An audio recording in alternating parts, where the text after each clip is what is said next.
munafu omuntu ne bwakunyizanga okutuuka ku ssa ery'okumutta omuddirangamu era omusonyiwanga kubanga Katonda gwe tusinza asonyiwa.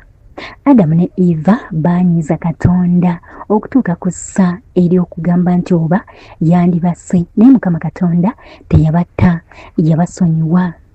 Baali basobezza nga balidde ku muti Katonda gwe yali yabagaana, wabula Mukama Katonda mwene ate yabakolera n'engoye. Tugenda kusoma mu kitabo eky'Olubereberye essula ya 3 okuva ku lunyiriri olusooka. Mukama Katonda n'akolera Adamu ne mukazi we ebyambalo by'amaliba n'abambaza. Mukama Katonda n'ayogera nti laba omuntu afuuse ng'omukufe okumanya obulungi n'obubi, kaakano aleme okugolola omukono gwe okunoga ku muti ogw'obulamu okulya okuwangaala emirembe n'emirembe. Mukama Katonda kyeyava amujja mu lusuku Edeni alimenga ettaka mwe yaggyibwa.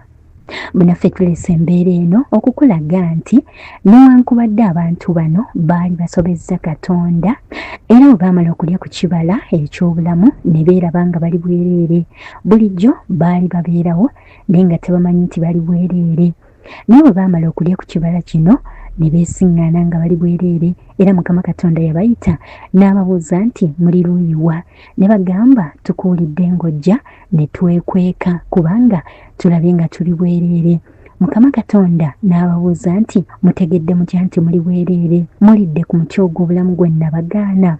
Mukama bwe yategeera nga bamaze okulya ku muti ogw'obulamu yandibadde abagamba kale mubeerewo nga muli bwereere buli omu talina kwambala, kyekibonerezo kye mbawadde. Naye Mukama Katonda mu nsonga eyo yabasonyiwa era n'abakolera n'engoye ez'amaliba n'abambaza. Kale no munaffe kituwa ekyokuyiga ky'omuntu ne waba akunyizizza nnyo osobola omuddiramu era n'omusonyiwa nga Katonda bwe yasonyiwa bano abaali bamaze okulya ku kibala ne batuuka ne kuseerera nga bali bwereere, naye ate Katonda mwene ye yennyini n'abakolera n'engoye abikka obwereere bwabwe. Kale no munaffe ensonga eyo yakusonyiwa.